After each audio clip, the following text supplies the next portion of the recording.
Halo sahabat Karnus, Assalamualaikum warahmatullahi wabarakatuh. Selamat datang di Bincang Karnus. Saya Rahmat Pristiwayono akan memandu Bincang Karnus pada sore hari ini. Topik kali ini sangat menarik sekali karena COVID-19 sudah menjadi perbincangan berbulan-bulan lamanya dan masyarakat sudah mulai banyak yang berharap akan hadirnya solusi yang jitu untuk menghadapi masalah ini. Pada kesempatan kali ini kita akan membahas topik ini dengan pembicara yang sudah berada di tengah-tengah kita. Beliau adalah Bapak Iwan Beni Purwowidodo STP. Beliau adalah seorang teknopreneur di bidang industri pangan dan sekaligus founder dari Konsep Karnus. Konsep Karnus adalah sebuah metodologi dasar untuk memahami konsep manusia dari algoritma atau kodrat yang disematkan oleh Tuhan Yang Maha Esa kepada setiap manusia, yang mengatur mulai dari tingkat sel sampai aktivitas individu dan juga interaksi dengan lingkungan alam semesta. Pada kesempatan kali ini kita sapa Bapak Iwan Beni. Assalamualaikum Pak. Waalaikumsalam warahmatullahi wabarakatuh. Sehat Pak ya? Alhamdulillah sehat. Alhamdulillah. Hari ini kita akan berbicara tentang topik yang sangat menarik Pak. Dan ini sudah diidam-idamkan atau diharapkan oleh masyarakat gimana caranya supaya kita itu segera bisa bebas dari pandemi ini Pak. Iya, ya, semoga cara kita ada solusi untuk itu. Baik Pak. Nah, ini masyarakat ini sudah sering mendengar Pak tentang virus gitu ya. Apalagi sekarang isu virus itu semakin melonjak dengan adanya COVID-19 ini Pak. Sebenarnya mungkin bisa dijelaskan secara singkat, sebenarnya virus ini apa sih Pak? Sesuatu yang tidak tampak tapi kok bisa menyebabkan kematian dari manusia itu sendiri. Ya, jadi begini Pak Ahmad, virus itu adalah suatu mikroorganisme yang tidak sempurna. Jadi dia itu bisa hidup kalau ketemu sel inang. Ya, tujuan dia untuk ketemu sel inang adalah untuk berkembang biak sebetulnya dia itu, untuk mereplika diri. Jadi di sini kalau dalam makhluk yang nggak kelihatan, makhluk hidup ya, yang nggak kelihatan itu ada makhluk single cell ya. Sel itu adalah makhluk yang lengkap seperti bakteri, kapang, kamir dan sebagainya itu. Kemudian ada juga virus yaitu makhluk yang tidak lengkap. Kalau sel dia mempunyai organ seperti kita lah. Ada jantung, ada usus, dan lain-lain. Kalau virus itu tidak punya, gitu kan. Jadi dia hanya ada materi DNA. Jadi kalau saya gambarkan, virus itu seperti ini. Dia itu isinya sangat sederhana aja. Jadi hanya ada tentakel, ada amplopnya di sini, ada DNA-nya di sini. Nah itu aja. Dia nggak punya organel yang lain-lain untuk bereplika, untuk dia beraktivitas bagaimana sel yang lengkap ya. Dan dia bisa menginfeksi semua sel. Jadi baik sel hewan, tumbuhan, bahkan bakteri pun itu bisa dimasukin oleh dia. Itu hebatnya virus itu di sana. Iya. Terus masyarakat sebenarnya sudah mengenal banyak virus nih Pak. Ada influenza, Ebola, dan sekarang ada muncul virus baru nih, COVID-19. Ya. Sebenarnya bisa dijelaskan nggak Pak? Ini bedanya apa sih? Mungkin ada jenis-jenisnya atau gimana Pak? Secara banyak penggolongan sebenarnya. Tapi kita coba kategorikan dua aja dulu lah, biar tidak banyak sederhana ya. Jadi jenis virus itu kita golongkan ada dua, yaitu virus DNA dan satu lagi virus RNA. Nah di sini. Nah, bedanya di mana kedua virus ini? Adalah di kode genetiknya. Kalau virus DNA itu, dia kode genetiknya, yang tadi yang otaknya dia itu adalah DNA, deoksiribosa. Kalau virus RNA, itu langsung kode genetiknya, otaknya itu adalah RNA, ribonukleik tadi, ribosa dia ya. Nah, kemudian di virus DNA itu, dia mengalami replika dua tahap. Jadi kalau ketemu sel inang kan virus itu mencari sel inang kan sebenarnya. Untuk dia memerintahkan sel itu. Jadi kalau virus DNA itu dia harus mencari nukleusnya sel. Setiap sel itu mempunyai otak juga. Namanya inti sel, nukleus itu. DNA-nya sel. Kemudian dia mengambil alih otaknya sel, kemudian memerintahkan sel organel sel itu bereplika sesuai resep yang diberikan. Gitu. Nah, kalau virus RNA enggak. RNA satu tahap ya, begitu dia masuk dalam sel, maka dia langsung ketemu ribosom. Ini bagian dari dapurnya sel untuk eksekusi. Jadi dia nggak perlu ketemu bosnya. Itulah bedanya virus DNA, virus RNA ya. Jadi kalau secara garis besar gampangannya beginilah.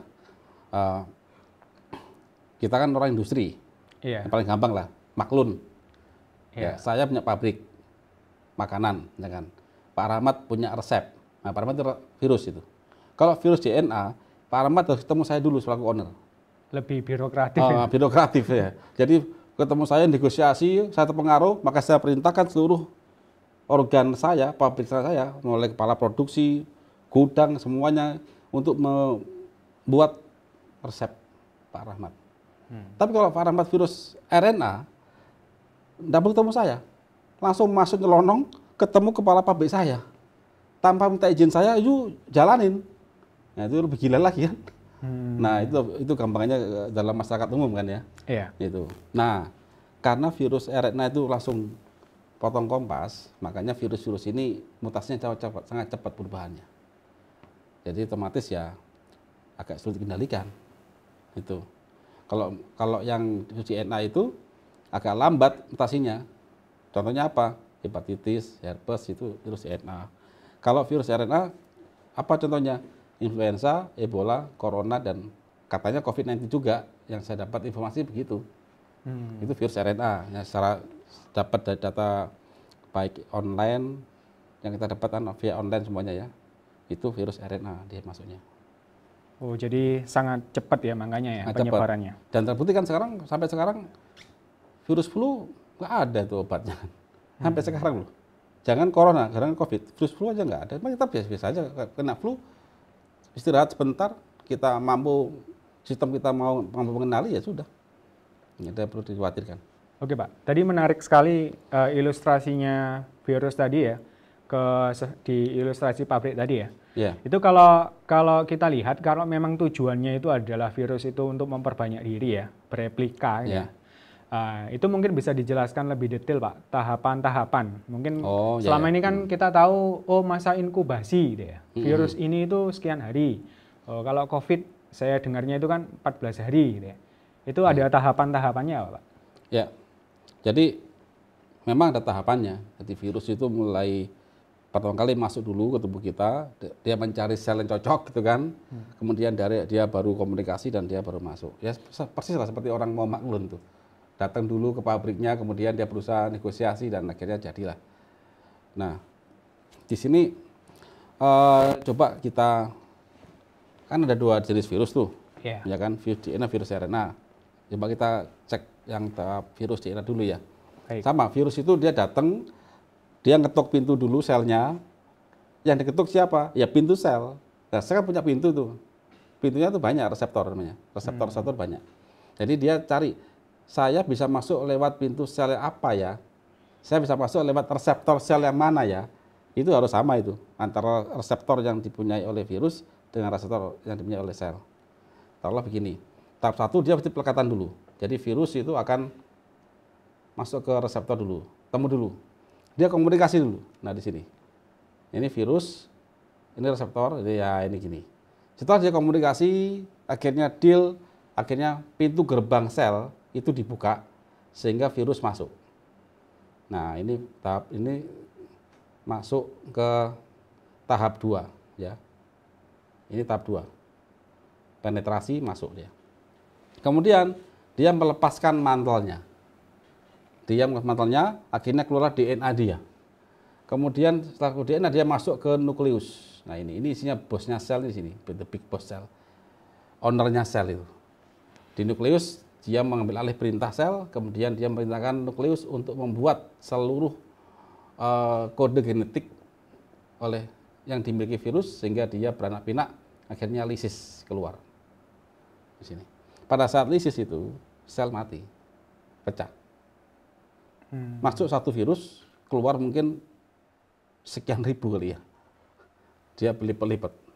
Saya pecah kok sel itu. Lisis ya, gitu kan, sudah penuh gitu kan. Nah, terus gimana virus yang hasil replika ini? Dia mencari sel lain. Diulangi lagi. Satu virus masuk, tumbuh 1000. 1000 ini menginfeksi 1000 sel yang baru. 1000 kali 1000 berapa? Terus beranak pinak. Juta. Sudah nggak tahu miliar. Nggak tahu juga. Nah itu caranya ya. Itu virus DNA ya. Nah yang virus RNA, nah ini lebih simpel. Sama juga tahapannya, dia satu penetrasi dulu. Dia negosiasi sama reseptor sel. Sel, tolong bukain pintu. Nah, selnya nurut, dibukalah pintunya. Nah akhirnya setelah terbuka, masuklah penetrasi tahap 2 ini. Masuk dia. Tahap 3, masuk ke sitoplasma, ya kan?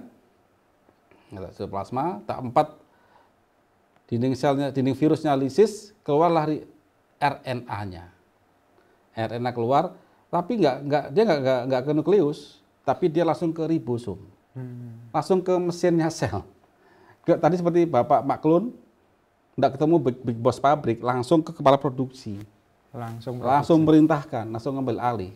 The big boss nggak tahu apa-apa dan nggak berdaya, gitu kan? Akhirnya dia beranak pinak dia, memerintahkan untuk produksi. Akhirnya sampai akhirnya sampai tahap pematangan, dialisis. Lahirnya ribuan virus itu tadi. Sebenarnya ya sopan juga ya Pak, ada ketuk pintu juga. Iya, ketuk pintu cuman juga. Merusak ya Pak akhir-akhirnya. Iya, ya begitulah. Iya. Gitu. Itu tahapan virus secara umum ya Pak? Iya. Kalau COVID Pak, ada spesifiknya nggak Pak? Bentuknya atau tahapan kerjanya, atau apanya yang membedakan virus COVID-19 ini dengan virus-virus yang lain, Pak? Jadi kalau kita bicara tentang COVID-19, bagaimana skemanya, ya kita tahu dulu itu virus apa. Oke, kita lihat ya. Saya cek dari Wikipedia ini, karena sumber virus COVID-19 kan masih terbatas. Nah, dari Wikipedia ini begini gambarnya. Katanya juga ini virus RNA. Virus RNA, jenisnya virus RNA. Dia mudah mutasi. Saya bicarakan ganas ini ya dalam artian bukan langsung menjustifikasi bahwa virus COVID-19 ini ganas, tapi virus RNA memang dia mudah mutasi. Dan dia nggak perlu temu big boss-nya sel, langsung ke ribosom. Jadi lebih cepat, itu loh maksud saya. Kalau lebih ganas, saya cek lebih ganas Ebola. Ebola itu kalau udah terinfeksi ya sangat bahaya, sekian puluh persen mati sudah. Tingkat gitu kan? Kematiannya sangat lebih tinggi. Ya itu. Nah kemudian dia sama karena virus yang lain, dia punya tentakel, punya spike di sini. Ya sama untuk melekat kan dia harus melekat dulu ketemu setelahnya kan. Dia ketemu melekat dulu, komunikasi. Tapi yang dituju itu kan harus punya reseptor yang sama, harus punya pintu yang sama. Pintunya itu artinya dia punya kunci. Si virus punya kunci untuk membuka pintu sel tadi. Namanya reseptor kan. Jadi dia pasti mencari reseptor. Nah kalau COVID-19 itu dia mencari reseptor namanya jenisnya angiotensin. Reseptornya itu. Jadi setiap sel yang punya reseptor angiotensin dia bisa melakukan pelekatan dan upaya untuk infeksi. Nah itu dia ketemu reseptor itu dan dia bisa memanipulasi, bisa komunikasi, bijui lah. Suruh bukain, membijuki ya Bapak, merayu sel untuk buka pintu, jadilah sudah replika. Kalau udah masuk ya nggak bisa apa-apain lagi, replika. Nah replika berjalan cepat, nah akhirnya ada namanya resiko ke arah badai sitokin. Nah badai sitokin ini yang membuat sel imun itu akhirnya bunuh diri untuk membunuh sel yang hidup. Jadi sel imun itu membunuh sel kita sendiri. Oh itu sel itu bunuh diri. Bunuh diri. Nah, kayak bunuh diri. Nah ini yang resikonya kematian tinggi di sini. Di situ. Nah nanti skemanya gimana? Mungkin kita bahas nanti lebih lanjut ya. Baik. Kalau tadi Pak, kalau misalnya digambarkan sama selnya waktu diinfeksi sama virus, gimana Pak? Jadi gini, sama tahapannya. Kalau COVID-19 karena di virus RNA, maka tahapannya ngikutin tahapan virus RNA. Satu dia pelekatan, tetap sama. Satu, dia pelekatan. Di mana melekatnya? Di reseptor. Kebetulan reseptornya angiotensin, ya kan? Oke, artinya virus ini akan berusaha mencari reseptor sel yang punya reseptor angiotensin, titik. Gitu kan? Nah, kemudian setelah dia melekat, maka dia melakukan komunikasi, penetrasi, memaksa. Buka pintumu, buka dindingmu, nah, gitu loh. Pada reseptor angiotensin sel. Sehingga kalau sel sampai merespon virus tadi, maka dibukalah pintu itu, tahap 3 sudah masuk. Nah, ini tahap 3. Pintu sel terbuka, maka virusnya masuk, gitu kan, ke sitoplasma. Setelah masuk ngapain? Ya, dinding virusnya lisis untuk mengeluarkan resepnya dia, RNA dia. Jadi RNA itu kayak resep lah, kode genetik. Langsung kemana? Ke ribosom. Nah, ini tahap 4. Ke ribosom. Nah, setelah ribosom ya sudah terjadilah. Ribosom kan hanya melakukan resepnya saja. Kayak dapur itu. Dia punya chef. Ada resep, dia jalankan. Semuanya dijalankan sama dia. Mulai dari RNA-nya sel yang baru, envelope-nya, glikoproteinnya, semuanya dijalankan sama dia. Akhirnya berlanjutlah proses-proses sintesa ini sampai pematangan, sampai virus yang baru siap dikeluarkan. Maka sel inang ini, jika sudah penuh, maka dia akan lisis dan pecah dan mati. Akhirnya tahap 6 ini, virus lepas, selnya mati. Tahap 7, virus yang baru ini akan menginfeksi sel yang lain. Dan jumlahnya banyak. Oke, tadi ada komunikasi Pak ya. Tadi melekat, ada komunikasi. Saya nggak bisa membayangkan ini Pak. Komunikasi antara virus COVID tadi dengan penjaga pintu itu gimana? Mungkin bisa dikasih ilustrasi atau diagramnya Pak. Gimana ya? Iya, komunikasinya itu seperti apa? Jadi kalau kita cek diagramnya itu, ini kan virus, ya kan? Ketemu sel, dia akan nempel di situ. Nah, kemudian komunikasi ini sebenarnya hampir sama kalau dalam dunia nyata. Dia bicara, cuma bicaranya itu kalau kita kan ada suara ya. Sebenarnya suara itu adalah perpindahan gelombang sebenarnya. Ada elektrolyt yang bergerak itu loh. Kalau kita perkecil lagi, itu adalah perpindahan gelombang yang melewati molekul-molekul tadi. Udaranya ada molekul ini semuanya. Ada unsurnya. Nah, kalau di tingkat kecil itu, maka reaksinya reaksi redoks, reduksi oksidasi saja dia itu komunikasi. Perpindahan elektron juga ya Pak? Iya, sama, kecil. Nah, di dalam sel itu, sel kita kan, sel manusia ini kan banyak teman loh. Kita kan jutaan triliunan sel tubuh kita ini. Nah, kita juga sudah disematkan oleh Sang Pencipta itu suatu sistem pertahanan. Pada saat ada virus atau suatu zat asing mendekatin suatu sel, maka di sini ada semacam pertahanan dua hal ya, ada dua komponen lah. Namanya antigen presenting cell, APC ini. Ada yang profesional, ada yang amatiran. Gitu loh. Yang profesional itu contohnya dendritic cell, makrofag, dan B cell. Yang amatiran itu fibroblast, mast cell, dan semua sel yang punya nukleus. Nah, gitu kan. Tujuannya apa sih? Jadi gini, pada saat seorang asing mendekati Anda kan pasti rumah kita banyak rumah nih, di satu perumahan ya. Ada seorang perampok menyambar sesuatu, dia ngetok pintu, komunikasi. Pada saat itu dia ada sesuatu yang dicurigai, maka ada yang berusaha mengenali, ada keributan di situ.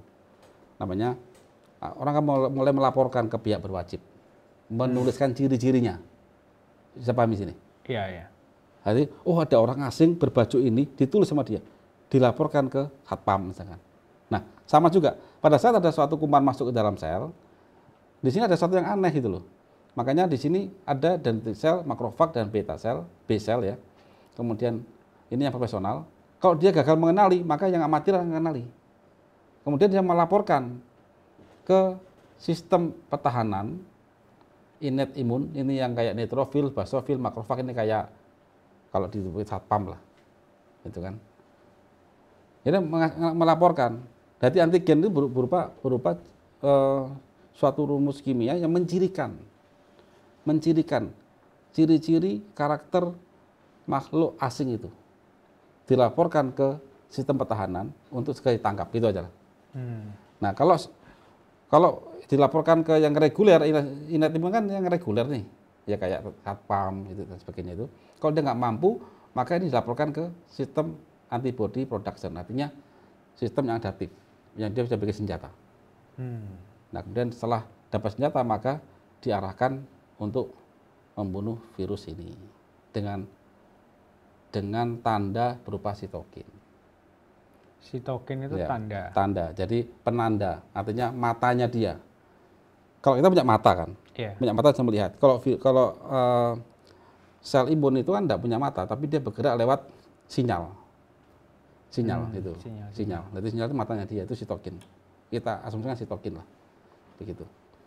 Jadi begitu sistemnya. Jadi sebenarnya kompleks juga ya. Ya kompleks, tapi yang mirip kehidupan sehari-hari.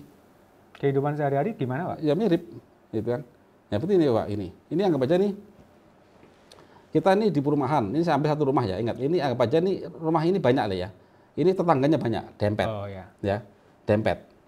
Di perumahan itu pasti punya satpam kan? Iya, ada satpam. Satpam di atasnya ada polisi kan? Nah, itu adalah kita sampaikan adalah yang profesional.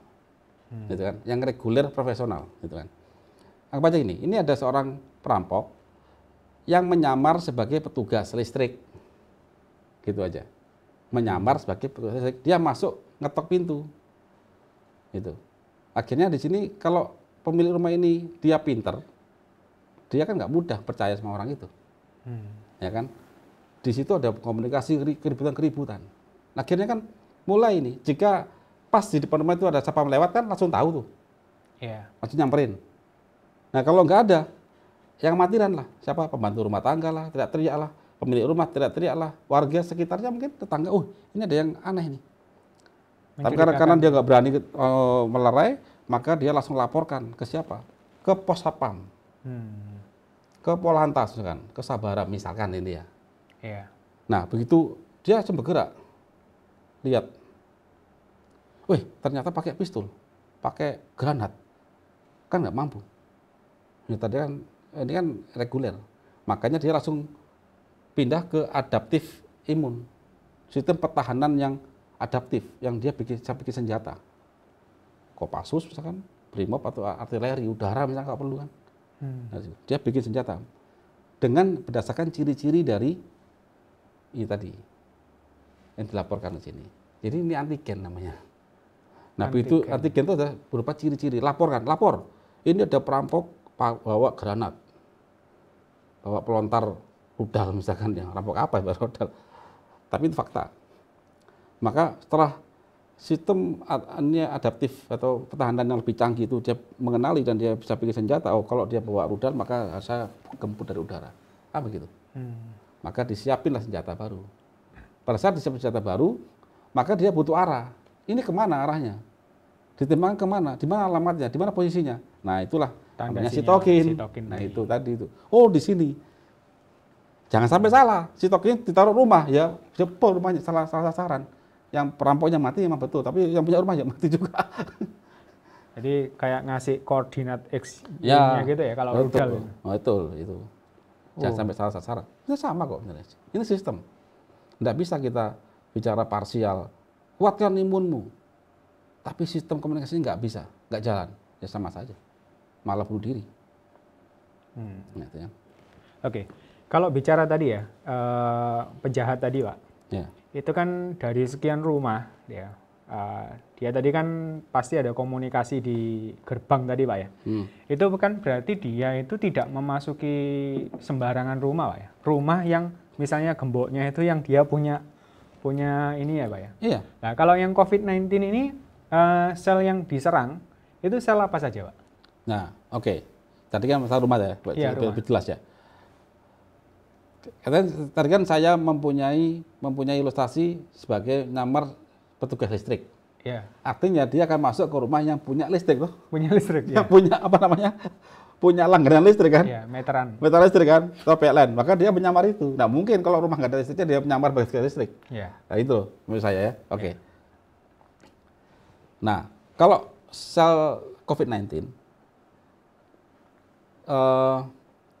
yang dimasukin itu adalah sel yang punya reseptor angiostensin. Reseptor angiostensin. Nah itu. Kalau rumah tadi yang punya PLN, maka dia pakai baju PLN begitu kan. Nah itu loh, itu ilustrasi. Tapi kalau sel COVID-19 virus sel targetnya COVID-19 itu adalah saat ini data yang kami terima itu dia angiostensin reseptornya. Itu sel-sel tertentu ya di organ tertentu. Ya contohnya sel paru-paru, sel jantung, sel ginjal dan sel pencernaan. Ini. Itu. Angiostensin ini apa? Hormon? Iya, dia itu hormon kan perintah tuh. Ada perintah buka dan tidak itu ya. Hormon itu perintah. Jadi tubuh sel itu kan dia bisa bergerak melakukan sesuatu jika ada perintah. Ada perintah, berarti ada reseptor, ada yang menerima perintah. Pak Ahmad saya perintahkan. Kalau nggak punya telinga mata, mana saya bisa perintahkan? Saya perintahkan pakai kertas. Berarti saya bisa melihat, kan? Bisa baca. Jadi hormon itu adalah suatu metode, suatu alat perintah, satu skema perintah. Nah, otomatis jika ada perintah A, maka punya reseptor A. Nah, itu. Makanya si COVID ini dia memerintah yang bisa diperintah ya, yang reseptornya itu tadi, angiostensin namanya. Itu. Nah, ini bahasanya bahasa biologi ya. Ya, itu memang agak sulit pahami, tapi paling gampang gini lah. Setiap kali ada perintah, pasti ada yang menerima perintah. Yang menerima perintah itu angiostensin, jenisnya itu aja. Berarti perintahnya harus sama antara penerima dan antara mode perintahnya dengan penerimanya. Itu loh. Rumah itu orang ini mau merampok, menyamar sebagai petugas PLN. Artinya dia akan mencari rumah yang bisa menerima dia, mengaksep dia sebagai petugas PLN. Artinya apa? Dia punya PLN, harus punya meteran listrik kan begitu. Berarti oh ya aku punya listrik, berarti itu petugas PLN. Berarti aku saya percaya. Nah begitu loh. Nah itu aja yang nah, sebenarnya angiostensin itu kalau misalnya nggak ada virus Pak ya, itu fungsinya apa sih Pak di sel tubuh paru-paru misalnya? Yang sebenarnya reseptor itu banyak. Ada reseptor insulin, yaitu untuk menerima hormon insulin sehingga sel itu bisa membuka badannya untuk menerima gula kan begitu kan? Iya. Dan lain-lain banyak sekali reseptor. Kalau yang ini tadi, yang angiostensin itu yang kita baca dia memerintahkan sel untuk melakukan kontraksi sebenarnya. Oh, yang denyutan itu Pak, mengembis itu. Pokoknya sel yang untuk melakukan kontraksi itu masuk ke reseptor angiostensin. Jadi mayoritas ciri-cirinya organ itu ya sel yang punya angiostensin itu sel pada organ yang bisa berkontraksi, yang mulai paru-paru, misalkan jantung, ginjal, dan pencernaan. Itu khusus ya. Iya. Kalau ngomongkan hormon itu Pak, biasanya kan gandengannya sama enzim Pak ya. Oh iya. Nah, kalau enzim itu apanya Pak? Kalau hormon tadi kan perintah ya. Hormon itu perintah. Jadi hormon itu perintah, dia bisa terbuat dari mulai dari peptide ya, kemudian sebagian juga dari grupnya kolesterol juga ada juga dari karbohidrat juga ada. Jadi itu senyawa perintah itu sebenarnya. Senyawa perintah untuk komunikasi antar sel dalam tubuh manusia atau dalam makhluk multiseluler untuk saling komunikasi. Nah itu ya. Nah enzim itu adalah eksekutor. Yang menjalankan perintah. Menjalankan. Jadi kalau hormon itu adalah perintah, eksekutornya aja enzim. Oh, makanya selalu bergandengan ini. Ya, banyak kan bergandengan, gitu kan. Enzim itu menggandengkan atau memutus sesuatu, gitu kan. Diperintahkan bergerak. Ada perintah, contoh gini. Banyak sih, begitu ada perintah insulin, maka sel akan memasukkan gula. Begitu gula, maka akan dirubah itu. Masuk, apakah digunakan untuk bekerja, maka akan jadi pompa ATP, glikolisis sampai Krebs cycle, itu enzim semua itu jalankan. Atau mungkin disimpan gitu kan, jadi lemak, ya kan?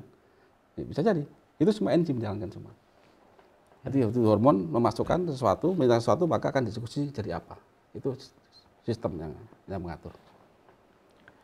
Oke Pak, jadi kita dapat pemahaman yang bagus ya. Jadi Ya. kita tahu virus, terus khususnya COVID itu seperti apa, dan dia itu masuk ke tubuh kita itu untuk bereplika, beranak pinak, dan sel-sel yang dituju ini yang punya reseptor angiostensin, antara lain tadi paru-paru, jantung, usus, sama apa Pak?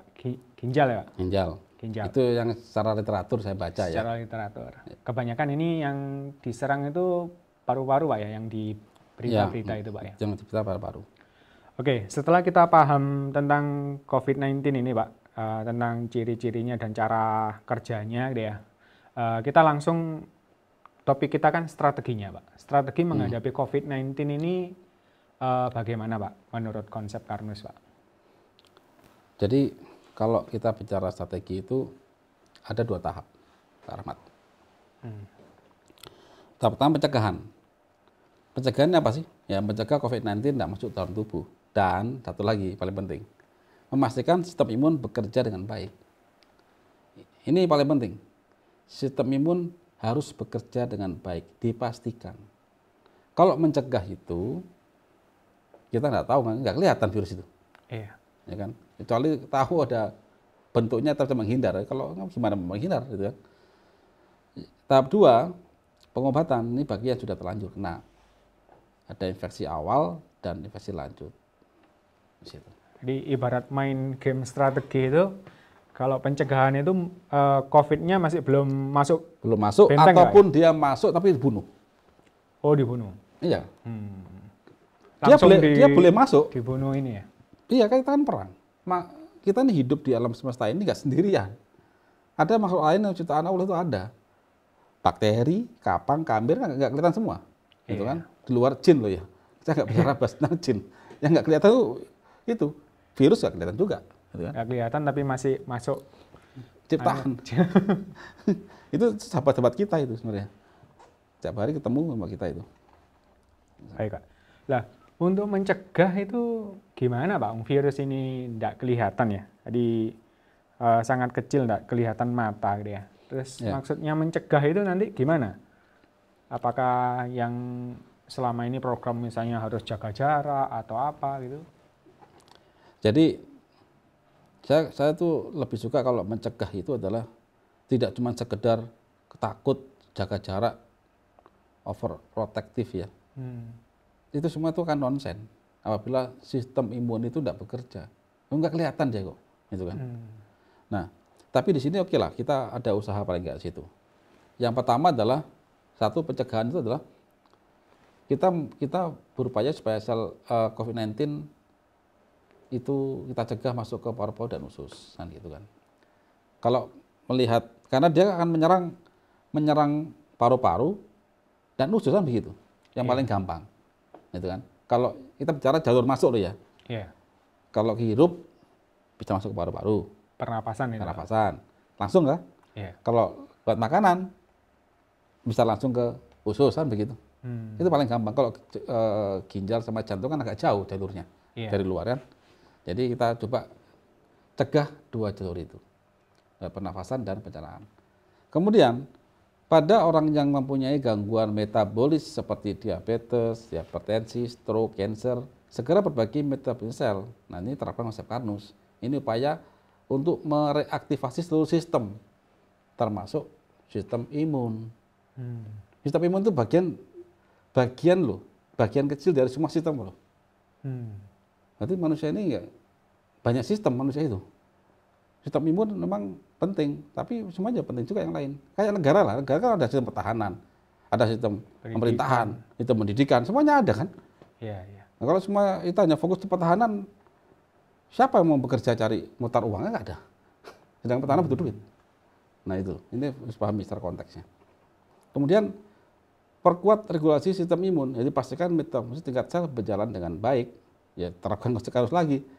Nah nanti Bapak Ibu kalau mau lebih detail ya bisa lihat video kami tentang konsep Karnus. Ada beberapa video sih tentang itu. Agak panjang penjelasannya, kita bicara tentang sistem manusia sih. Gitu.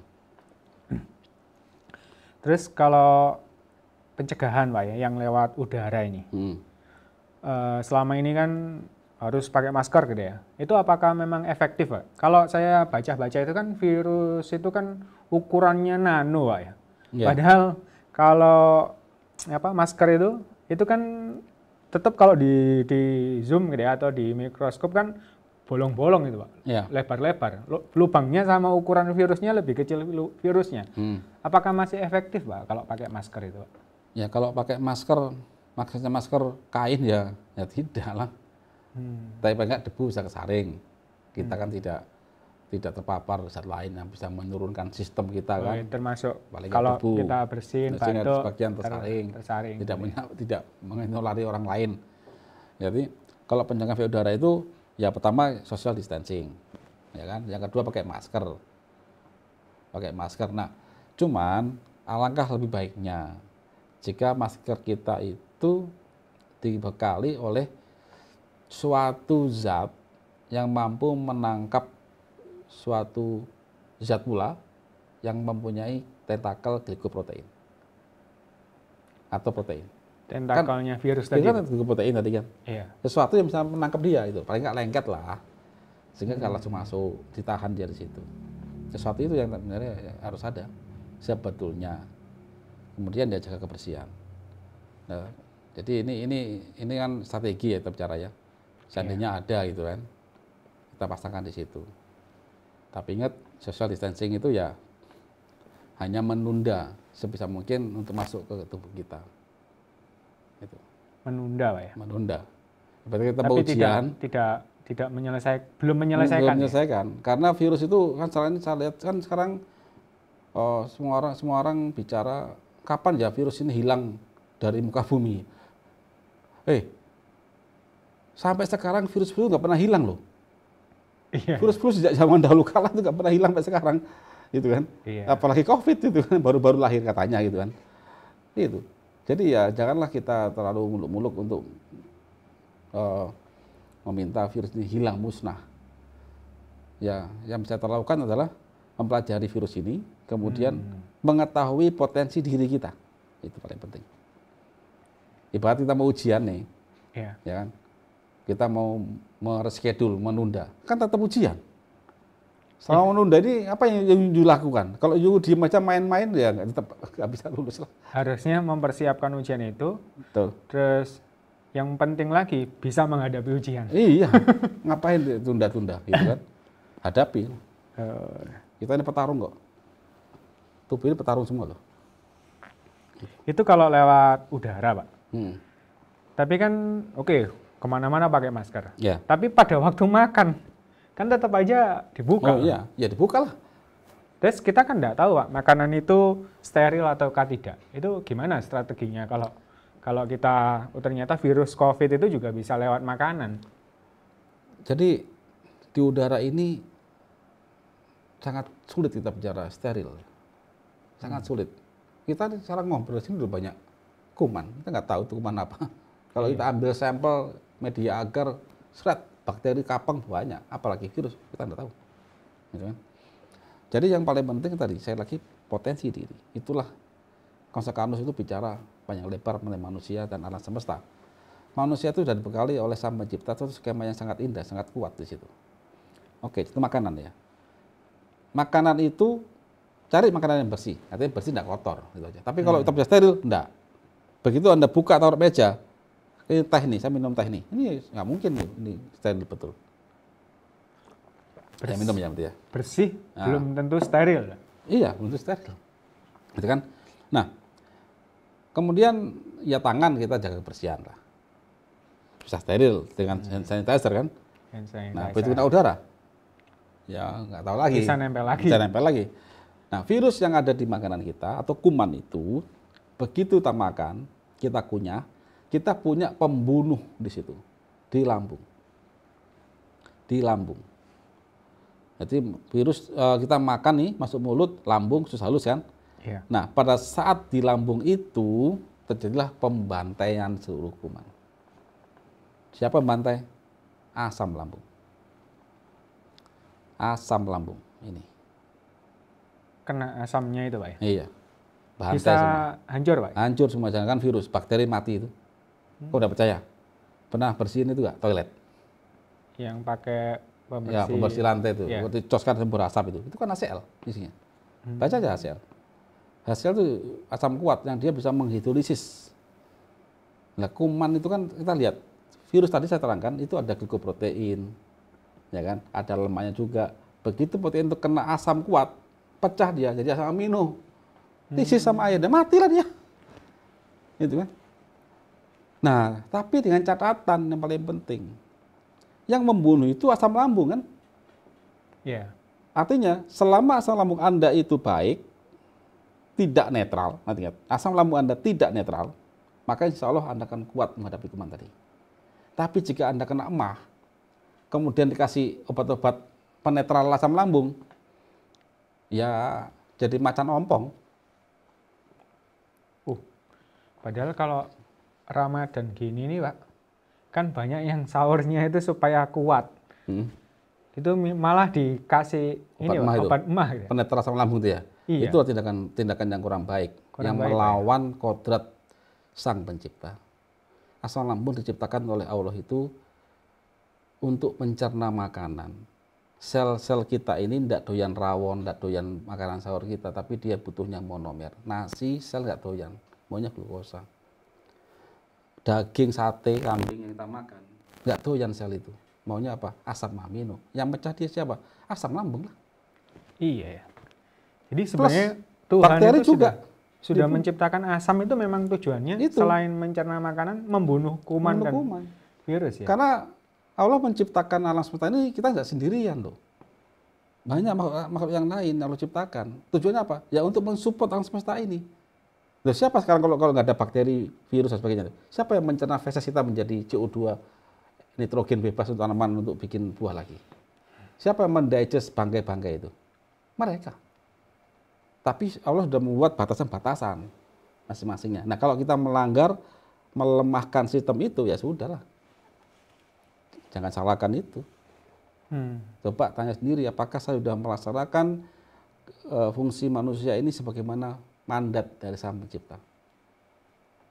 Jadi pastikan lambung kita ini normal ya, sesuai dengan penciptaan awal. Sesuai penciptaan awal, sesuai fungsinya sudah. Asam. Asam lambung itu asam. Ngapain dinetralkan? Nah, gitu. Kalau luka, perbaikilah. Luka lambung, perbaikilah. Jangan netralkan terus. Masa sejak saya masih kecil sampai sekarang, kalau obat sakit mah itu obatnya penetral asam lambung. Kayak nggak ada kemajuan lah dalam ilmu-ilmu ini. Sebenarnya hanya meringankan rasa perihnya itu ya, Pak, tapi tidak mengobati. Tidak ngobatin, tambah memperburuk.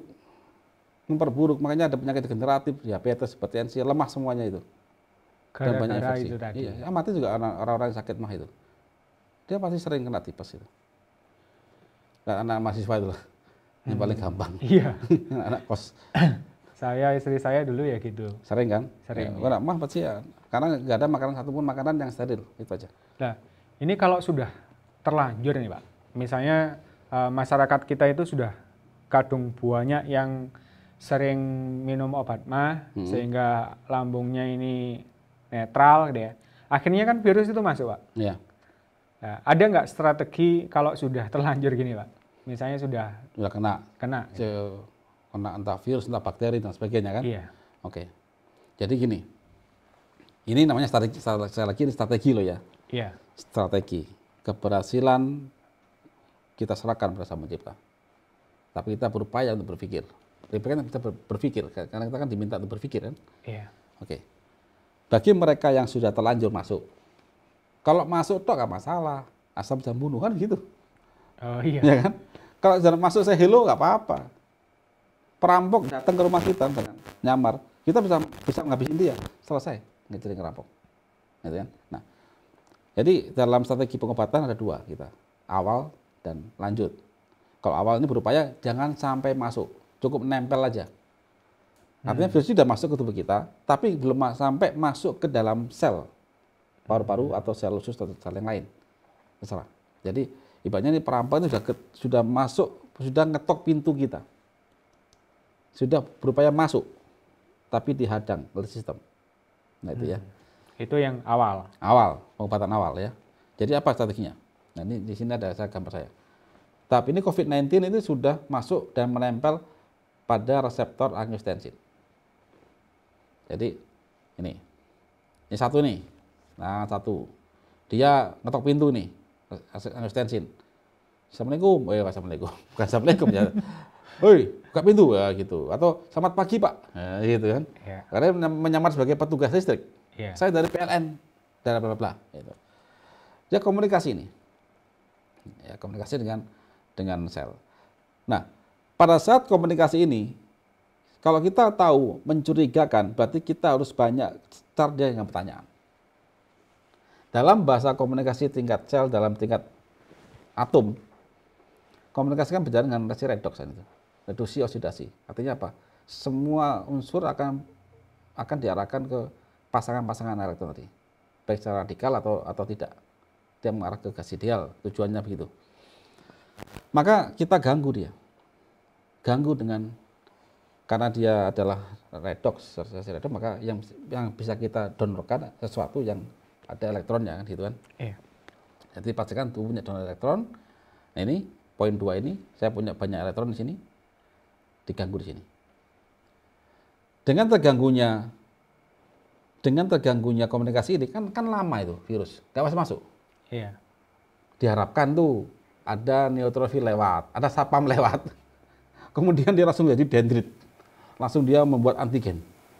Artinya dia menulis ciri-cirinya. Oh, orang ini, virus ini begini. Dicek. Wah, gua nggak mampu membunuh virus ini. Maka dendrit sel akan mengkonfirmasi ke adaptif imun. Yaitu sel imun yang mempunyai kemampuan untuk membuat senjata berdasarkan ciri-ciri yang diberikan oleh antigen. Namanya antibodi. Nah, itu kan. Nah, ini dendrit sel tiga ya, karena dia melihat bentuk dendrit itu informasi bentuk antigen. Kemudian yang keempat, dendrit sel mengirimkan ke sel namanya limfosit, adaptif imunitas itu, limfosit, untuk dia mengasih tahu antigennya, ciri-cirinya. Limfosit akan bikin produksi sel pembunuh, sel T namanya, berdasarkan antigen itu. Dan akhirnya dia suruh menyerang virus ini berdasarkan penindai sitokin. Gitu. Sitokin siapa yang ngasih? Dendrit bisa. Jadi dendrit lapor. Ini ada virus, begini ciri-cirinya, maka dia pilih antigen, tembakan sudah saya kasih tanda di sana. Itu maksud saya. Dia tembak, mati. Nah, pada saat seseorang sukses pada pengobatan awal ini, maka selamat, Anda telah membunuh COVID-19 dan Anda sudah mempunyai antibodi. Sudah masuk database. Database. Dan berarti begitu ada virus yang ciri begitu, dia sudah punya senjata. Oh, matinya dengan ini. Sikat sama dia. Jadi nggak lama. Nah itu kan. Yang bikin lama kan mengenali itu, bikin senjata tadi. Ditembak nggak mempan. Itu kan. Nah itu. Nah, cepat dan tidaknya itu karena sistem imunnya bekerja dengan baik. Iya, sistem loh ini. Ini bukan masalah senjata loh. Sistem loh. Bedakan antara sistem dengan persenjataan. Bedakan sistem pertahanan dengan tentara. Bedakan itu. Tentara bagian dari sistem. Senjata itu bagian dari sistem. Termasuk dendrit, sitokin, ya. Itu tadi bagian dari sistem. Dan itu harus serentak, harus bekerja dengan baik. Mungkin dikasih ilustrasi Pak yang lebih sederhana kayak rumah tadi itu. Ya tadi sama seperti rumah lagi. Jadi ini kan ada kayak perampok yang menyamar sebagai petugas listrik. Nah sudah. Begitu dia, kalau pembantu ini pinter, diketok pintu nih, dia mencecar banyak sekali pertanyaan. Pertanyaan mencecar. Nah, makin cecar dia kan agak emosi tuh. Ya kan? Tetangganya kan ribut. Ini apa ribut? Maka dia lihat, ini kayaknya perampok ini. Dia langsung kirimkan ciri-ciri ke satpam. Satpam, di rumah ini ada orang mencurigakan bahwa ini. Satpam datang, cek. Wah, yang datang perampok kelas kakap. Nggak mampu saya ngadepinya. Dia langsung ke adaptif imun. Ada pasukan yang lebih tinggi yang bisa bersenjata.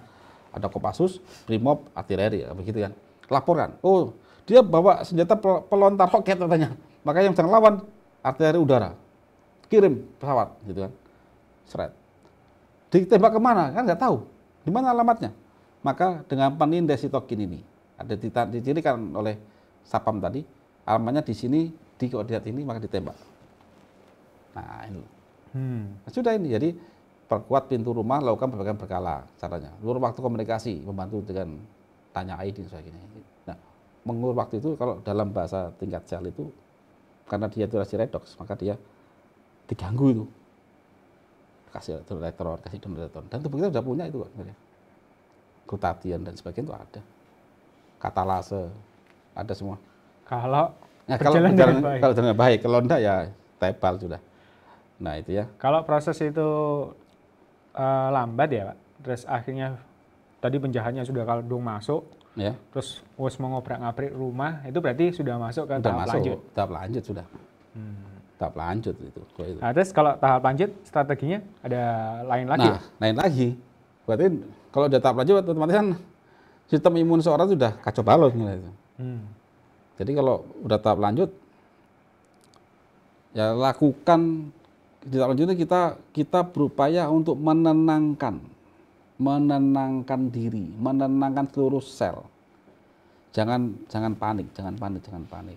Yang nanti berbahaya lagi itu adalah selain virus ini membunuh sel paru-paru atau sel terinfeksi makin banyak, yang paling bahaya lagi adalah pasukan tentara kita itu bingung mau nembak kemana. Karena sana ada. Ya, dan semua teriak tak tahu.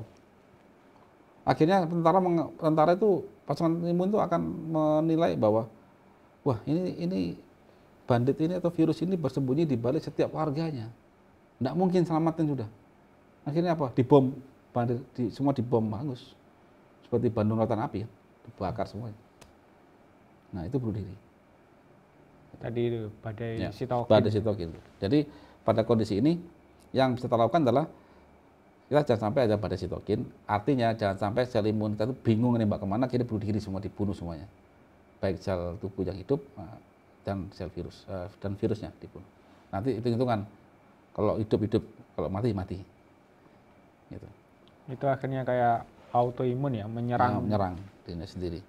Jadi tahapannya satu, jalankan strategi pengobatan awal, hambat COVID-19, tetap jalankan yang tadi, yang awal tadi. Pencegahan jalankan, ya kan? Redam sekresi sitokin. Nah, itu kan. Yang ketiga, pastikan metabolisme sel berjalan lancar. Mulai glikolisis, TCA, ATP, semua ini jalankan. Terapkan Soekarnos. Artinya kita harus segera berupaya begitu sel mati diganti. Itu upaya kita. Kalau sel mati nggak diganti, ya banyak mati sebab nanti itu. Begitu. Yang keempat, sitokin terkontrol, sel T membunuh COVID-19 sehingga paru-paru aman. Jadi selektif. Gitu. Yang kelima, antibodi disimpan oleh sel T memori, sehingga kalau ada lagi ya segera tanggap. Ya jika kita bisa melalui hal ini, ya selamat, Anda telah melewati fase kritis. Gitu. Kalau dibuat ilustrasi Pak, lebih kompleks ini. Kompleks tadi, ya biar kompleks, artinya perampoknya itu masuk, kemudian menguasai banyak rumah di sana. Karena kita bilang ini banyak perumahan tuh, perumahan banyak. Dia datang banyak orang langsung. Dan nggak cuma itu, dan dia bisa menggandakan di banyak orang dijadikan perampok yang baru. Akhirnya antara perampok dengan sipil itu nggak jelas bedanya. Saking banyaknya. Akhirnya keamanan udah bilang ini satu perumahan habisin aja sudah. Karena semua tak tolong. Bingung deh. Nah itu. Di sini salah arah. Jadi pada saat Kopassus atau sebagainya dia mengirimkan pasukan, dia bingung mau kemana tembakan. Ini chaos sudah, kondisi chaos. Jadi kalau ngelihat penjelasan Pak Iwan tadi, sebenarnya kuncinya itu tidak ada lain sistem imun ini Pak ya? Iya, sistem imun. Sistem imun ya. Jadi kalau pada saya lihat pada saya yang ilustrasi rumah ini, yang satu perkuat pintu rumah, lakukan perbaikan berkala, jalankan artinya jalankan pencegahan tadi jalankan juga perbaikan lambung jalankan. Terus ulur waktu dengan komunikasi bandit dengan pembantu, tanya ID, do not panik, jangan panik, ya kan, jangan panik. Maka segera tambahkan elektron di situ, sistem diperbaiki. Kemudian bikin antigen yang benar. Nah, kalau kondisi tenang kan benar, kejadiannya benar. Aparat datang, bunuh bandit. Kalau sampai ini kacau, aparat akan membunuh semuanya, karena dianggap ini kalau nggak ditumpas habis, malah tambah bahaya. Malah bahaya, bisa menghabisin seluruh misalnya kabupaten. Nah, itu. Baik, kalau ngomongkan tentang sistem imun ini, Pak, kalau di konsep Karnus, gimana, Pak, cara meningkatkan sistem imun itu, Pak? Ya. Apa cukup minum vitamin C atau minum vitamin E, gitu ya? Tidak cukup. Masyarakat kan taunya itu, minum vitamin C supaya sistem imun meningkat, gitu ya. Ya. Kalau di konsep Karnus gimana, Pak? Jadi sistem imun itu adalah bagian dari sekian banyak sistem tubuh manusia. Dan isinya pelakunya sistem itu adalah sel. Gitu kan? Jadi gini, paling gampang saja. Negara ini kan 270 juta manusia. Ya kan? Dia membentuk organ. Mulai ada rakyat biasa, ada RT, RW, sampai presiden, DPR, MPR, gubernur, dan sebagainya. Ya kan? Nah,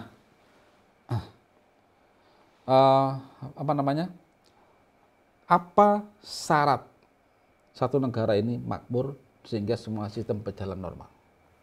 Ya kan? Syarat yang paling gampang apa? Semuanya dari rakyat sampai pejabatnya bisa makan. Iya. Hidupnya layak. Semua nggak ada pengemis, nggak ada orang kelaparan, nggak ada kemiskinan. Kerja digaji.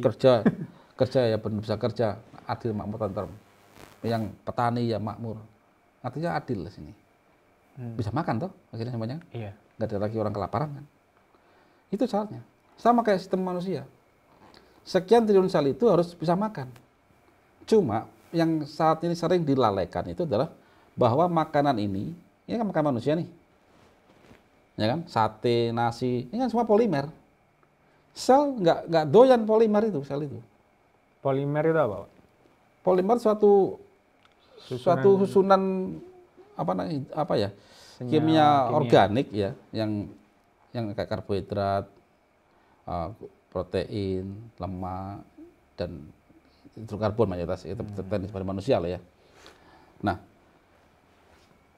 zat-zat tadi itu, zat-zat di depan tadi itu, kalau sel itu tidak bisa memakan mereka. Sel butuhnya monomer. Yang kecil-kecil. Kecil-kecil. Yang bisa dimetabolis melalui membran dia. Gitu ya. Nah, nasi harus jadi glukosa gitu. Daging harus jadi asam amino. Minyak lemak, trigliserid jadi asam lemak dan gliserol begitu. Nah, siapa yang merubah dia? Apakah langsung makan gigi bisa? Enggak. Asam lambung itulah yang bisa. Kalau itu gagal, jadi feses semua itu. Kalau jadi feses, nggak ada serap oleh usus ke dalam darah, sel mau kelaparan. Kalau sel kelaparan, termasuk sel imun kelaparan, ya cilaka sudah. Tentaranya nggak kuat perang. Nggak kuat perang, jangan perang. Kalau ketemu musuh sedikit dikilik-kilik, berkhianat itu nanti. Itu asam lambung. Nah, ini makanan nih, lambung netral. Maka protein nggak dipecah, lemak nggak dipecah, karbo nggak dipecah. Ingat ini, semua sel, sel ginjal, sel kulit, semua ini kelaparan. Sel imun juga kelaparan. Nah, apa akibatnya? Ya mati lah. Imun lemah, diabetes, stroke, dan sebagainya. Jika lambung Anda netral, sistem imun akan drop. Maka badai sitokin sudah terjadi, maka akan mudah jadi kematian. Di situ. Kita sudah pengalaman masalah diabetes, setek bengek ini. Sudah pengalaman, banyak datanya. Ada kuliahnya masuk kampus itu kan? Iya. Ada sampai 6 angkatan. Gitu. Jadi, 5 angkatan. Kita kaji di situ. Kalau diabetes katanya nggak bisa sembuh, kita ada kok caranya kok. Ada kok caranya. Bisa sembuh diabetes. Sembuhnya apa? Total. Nggak cuma gula darah turun, enggak cuma itu. Semua parameter akan normal semuanya. Ada caranya.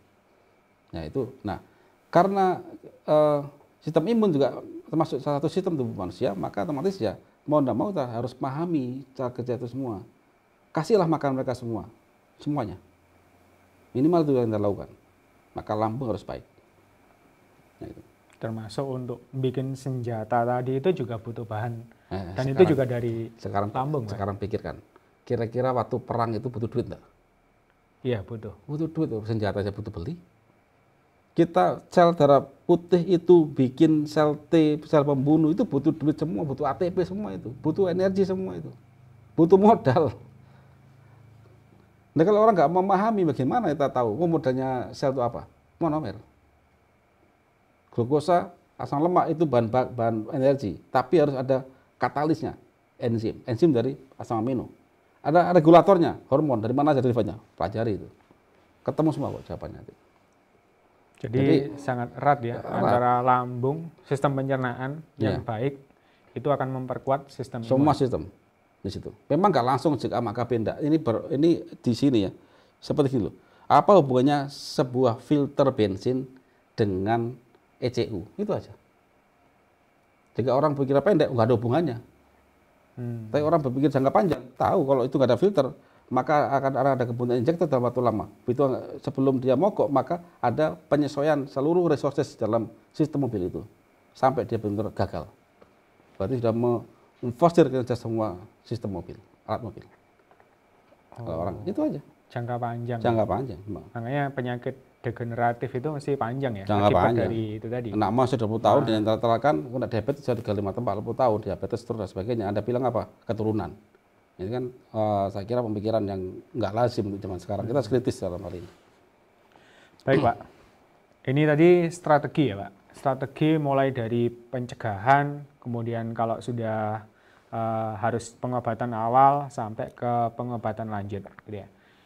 Kalau di dunia manajemen itu kan setelah strategi itu kan ada praktisnya Pak, langkah praktis atau terapannya. Nah, ini mungkin yang ditunggu masyarakat itu kan, ya wis, terus ya opo gitu ya, gimana selanjutnya? Ya. Mungkin bisa kita langsung bahas saja ke langkah terapannya Pak. Sebelum sana saya ingin kasih data ini ya, ini penting ini. Sekarang data saya dapat sampai dari Cina ini, CDC-nya ya. Cina itu orang yang korban COVID-19 itu yang usia 40 tahun ke atas, di mana mereka ini mayoritas pasti ada penyakit degeneratif, itu aja. Ya, oke. Ini kita data aja, artinya kenapa kok pada anak-anak muda bahkan anak-anak hampir nggak ada. Nah ini perlu dipertanyakan. Ada something di tubuh. Tadi kan saya sampaikan, sistem imun bagian dari sistem manusia. Kalau Anda diabetes, hipertensi, berarti ada kegagalan, ada satu something yang nggak benar dalam tubuh Anda. Otomatis sistem imun nggak jalan. Ya sudah. Makanya banyak korban di sini kan.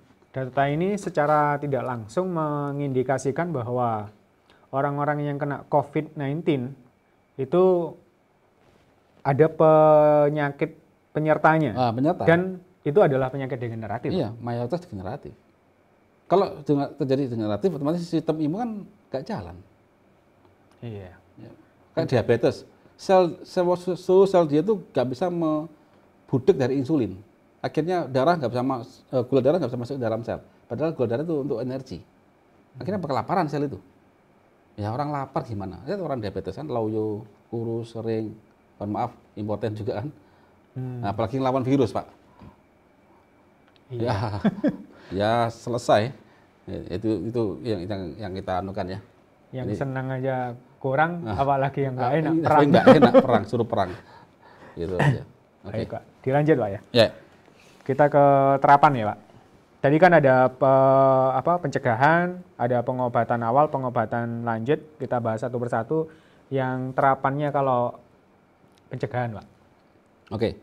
Jadi kalau itu saya sekarang bicara tentang penerapan. Berarti kalau penerapan butuh aksi kan? Iya. Kalau saya bicara konsep, itu teoretik. Terus bagaimana caranya? Apakah ada cara yang yang faktual itu kan, yang bisa dipraktekkan? Praktis gitu kan.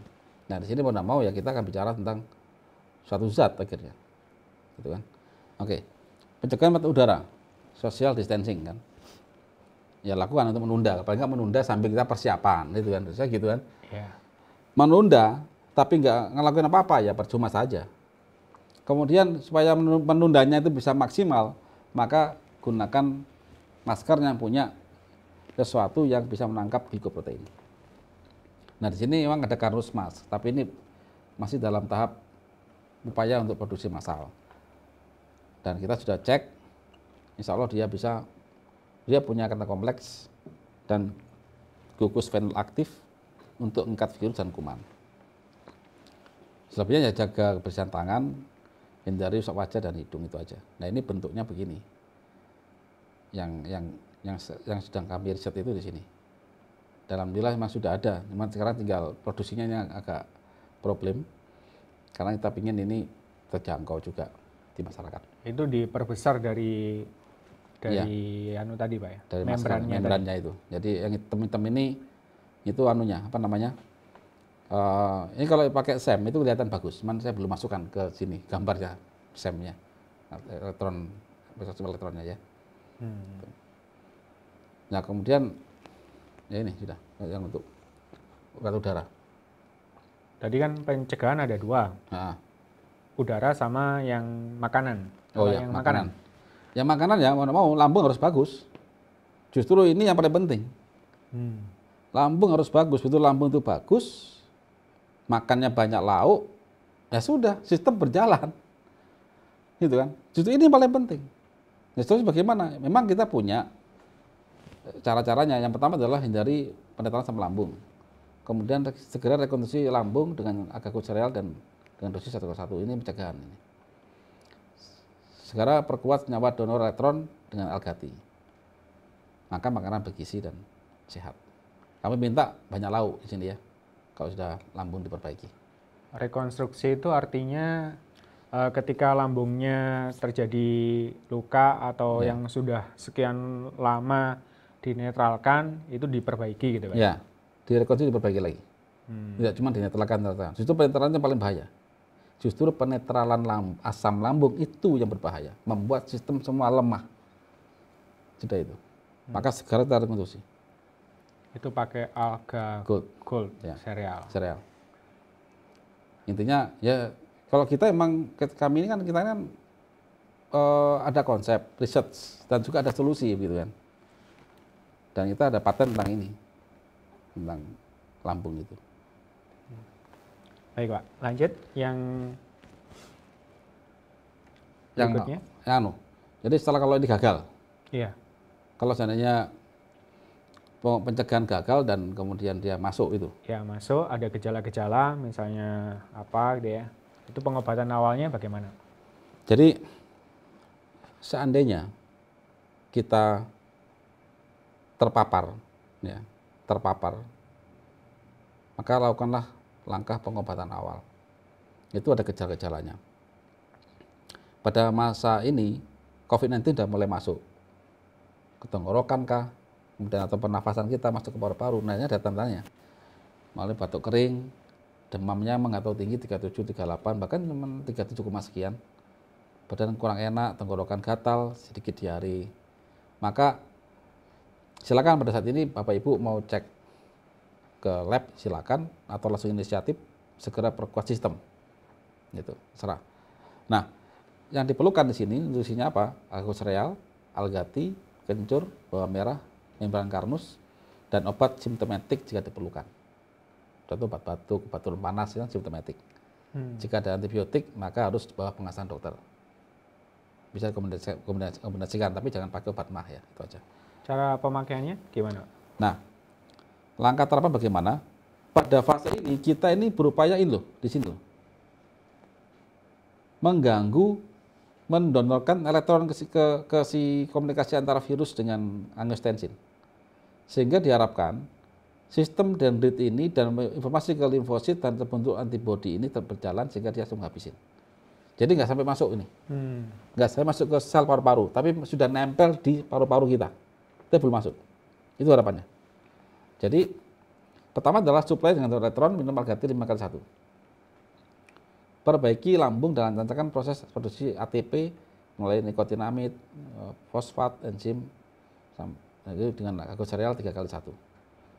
Terus bantu pergerakan pengeluaran bangkai virus dan sel imun dalam bentuk lendir ya, ini lendir kurang.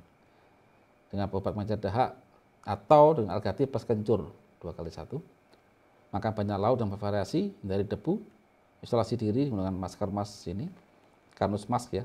Yeah. Hirup bawang merah untuk upaya kita membantu secara alami melegakan pernafasan dan sekaligus untuk upaya membunuh kuman-kuman yang di udara. Nah, tanda kesembuhan apabila semua gejala sudah hilang. Jadi gejalanya kalau sudah hilang? Ya sudah. Sudah. Kalau mau cek ya silakan gitu aja. Tapi kemudian kalau dicek rapid ya positif antibodinya gitu kan. Nggak apa-apa. Kita sudah punya senjata kok. Gitu. Baik. Kalau yang lanjutan, Pak? Nah, kalau lanjutan demam makin tinggi. Ya. Kemudian badannya lemah, sesak nafas, ya sudah. Ini kita tenang di sini. Jangan sampai terjadi badai sitokin. Ketenangan, perbaiki sistem lambung kita, perbaiki sistem komunikasi kita dan sebagainya. Nutrisinya apa ya? Tetap algosereal, algati, sama kayak tadi. Yang di awal tadi sama. Bahan-bahannya sama. Sama. Memang ada kopi love bagi mereka yang tidak masalah dengan kopi. Itu. Kopi love digunakan karena dia ada whey proteinnya juga. Kolagen dan whey. Untuk ganti sel yang tadi cepat. Ya, cepat kejadian. Itu aja. Regenerasi. Nah ini kalau saya gambarkan ya ini sudah. Kita jangan sampai terjadi badai sitokin ini, jangan sampai terjadi. Makanya butuh filter ini. Dalam darah itu kalau bisa ada kompleks untuk menghambat sitokin ini. Jangan sampai ribut ya. Sehingga sel-sel imun ini langsung menghabisin langsung. Itu tujuannya ya. Ini sekali lagi strategi. Iya. Ya. Langkah apa terapannya? Jelas berdoa ya. Kemudian suplai tubuh dengan elektron agati 7x1. Perbaiki lambung, lancarkan proses produksi ATP. Sama. Jika ada lendir, keluarkan dengan bantuan baik itu kencur atau obat-obat pengencer dahak ya. Bantu pergerakan darah dengan kopi love plus algati 2x1. Makan banyak lauk dan bervariasi, hindari debu, isolasi diri. Nah, tanda kesembuhan apabila semua gejala sudah berangsur hilang dan makin sehat. Tapi jika nafas makin sulit ya harus ke rumah sakit itu. Karena mungkin butuh ventilator dan sebagainya. Sana. Kalau sudah parah sekali, Pak ya? Ya, jadi jangan sampai lah kita ngalamin hal itu. Iya, gitu makanya kan? Sejak awal kita sudah langsung. Ya, kalau itu sejak awal sudah mengantisipasi ini kan ya sudah. Beban medis juga nggak berat. Kan kita lihat di TV-TV itu kan sampai kasihan mereka. Ya masyarakat aware kan cepat kita kan jika semua memahami ini maka ya cepat lah. Kita jadikan virus COVID ini seperti virus flu lah. Sudah biasa itu loh. Kita jadikan seperti itu, tujuannya begitu kan. Iya, iya. Gitu. Terus ini tadi dari langkah terapan itu kan ada beberapa bahan ya Pak, kayak kencur gitu, mungkin kita sudah tahu ya. Yang mungkin bagi masyarakat banyak yang masih baru mendengar, mungkin tadi produk-produk seperti Alga Gold Cereal, Algati, ada Kopi Love, itu mungkin bisa dikasih penjelasan singkat Pak, kenapa kok misalnya Alga Gold Cereal itu bisa rekonstruksi lambung, terus Algati tadi kok bisa mengganggu komunikasi virus. Nah, mungkin bisa dikasih penjelasan singkat Pak produk-produk itu Pak. Ya, baik. Jadi kita masuk ke overview produk ya. Yang pertama Algati. Algati itu mengandung, ini kalau kata galat saya IgCG misalnya. Ini IgCG saya tulis. Nah ini dia punya 5, setiap kali molekul green tea itu punya 5 donor elektron. Yang cukup bahagia lah, kita suplaikan di sana. Kalau cuma antioksidan sih banyak yang lain. Cuman yang paling penting lagi adalah ikatan kompleks. Ikatan kompleks. Ya ini. Antara ini bentar kok agak error. Jadi ikatan kompleks ini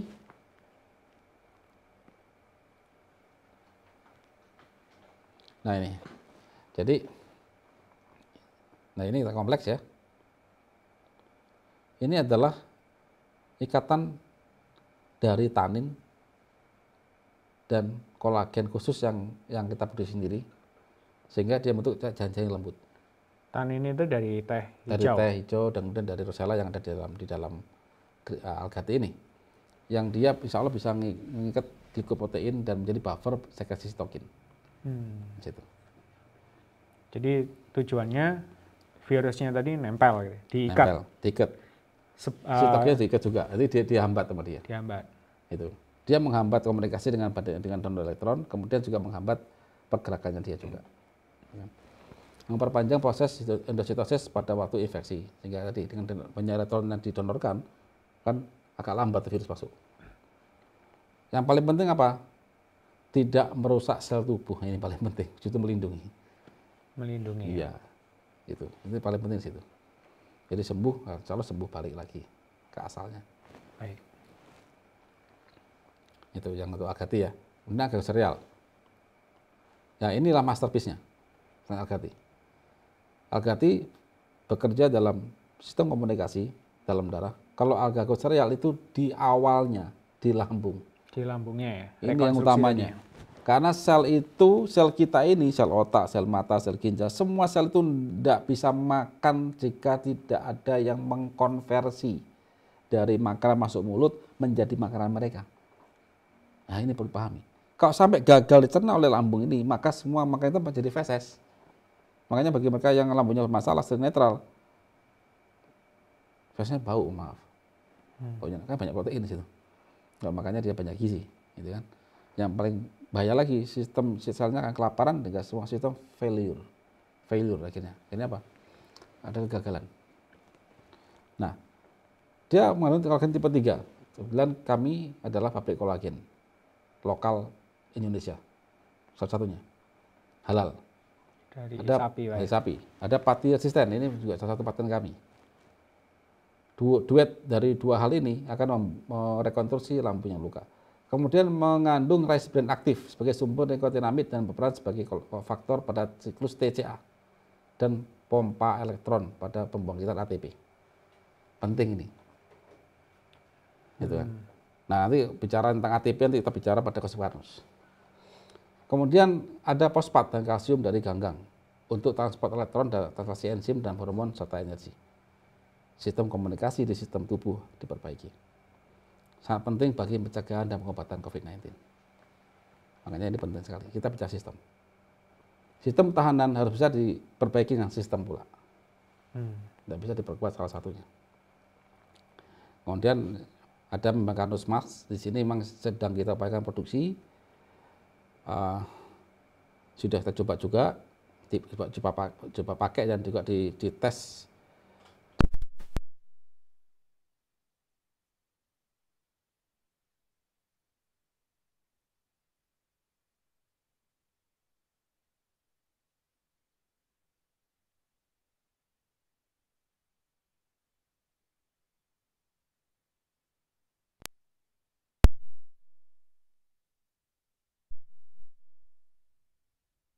Adalah protein triple helix penyusun jaringan ikat manusia. Cuma kolagen yang kita masukkan ke sini kolagen dalam bentuk asam amino. Jadi menyusun kolagen kita sendiri. Nantinya begitu. Cuma di Kopilov ada W-nya. Sehingga seluruh otot, organ terbentuk dengan ikat itu akan dibentuk lagi. Potensi pada pada kasus COVID itu sel paru-paru mati segera kita benahi dengan dua protein ini, gitu. Dengan bantuan ini. Kemudian jahe ya untuk menghangatkan, melegakan tenggorokan. Jadi ini sangat membantu saya. Hampir tiap hari minum kopi love ini ditambah Algati kalau agak musim-musim COVID ini. Tapi agak pasti saya minum, apalagi puasa gitu kan, waktu sahur dan buka. Bisa langsung dicampur Pak ya? Ya kalau ini saya campur Algati, langsung campur untuk coba aja nanti. Manfaatnya alhamdulillah baik ya, enak kok. Ya itu. Baik. Sudah tak terasa ya, waktu kita sudah 1 jam lebih ya. Jadi kita sudah membahas tentang teori-teori dasar tentang virus, COVID-19, cara kerjanya, sampai kita juga tadi berbicara tentang strateginya ya, secara konsep strategi kita itu seperti apa, mulai dari pencegahan, kemudian kalau sudah masuk pengobatan awal dan pengobatan lanjut gitu ya, sampai ke langkah praktis, bahkan luar biasanya langkah-langkah ini sudah disiapkan juga oleh Bapak Iwan ini perangkatnya, jadi alat-alatnya. Jadi luar biasa lengkap. Semoga konsep Karnus dengan strateginya ini bisa menjawab kebutuhan tantangan masyarakat kita saat ini, bahkan bisa jadi untuk dunia, Pak ya. Karena ini masih jadi masalah global ini, Pak. Luar biasa. Nah, mungkin sebagai penutup, saya minta Pak Iwan memberikan rangkumannya, Pak. Ya, baik, Ibu. Dalam menghadapi COVID-19 ataupun virus-virus yang lain, kita diharapkan atau diwajibkan untuk mengenali apa itu jenis kuman itu. Yang kedua, mengeksplor potensi diri. Karena Tuhan itu sudah menciptakan semua ciptaannya dalam kondisi yang sempurna. Kalau ada masalah, berarti ada something di situ yang mungkin kita luput, ya. Jadi di sini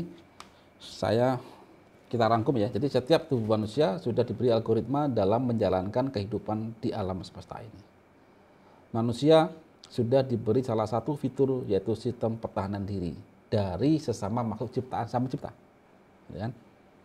Terlepas ada seseorang yang merubah itu ya. Tapi kita yakin bahwa tidak ada yang bisa mengalahkan skenarionya, ciptaan Sang Pencipta. Nah, fitur pertahanan diri tidak akan berjalan, saya bold di sini, tidak akan berjalan apabila algoritma dasar metabolisme dilanggar. Apa dasarnya? Semua sel butuh makan. Makanan dia berbeda dengan makanan yang masuk ke mulut kita. Artinya apa? Pastikan yang merubah itu dari makanan kita menjadi makanan sel itu bekerja dengan baik.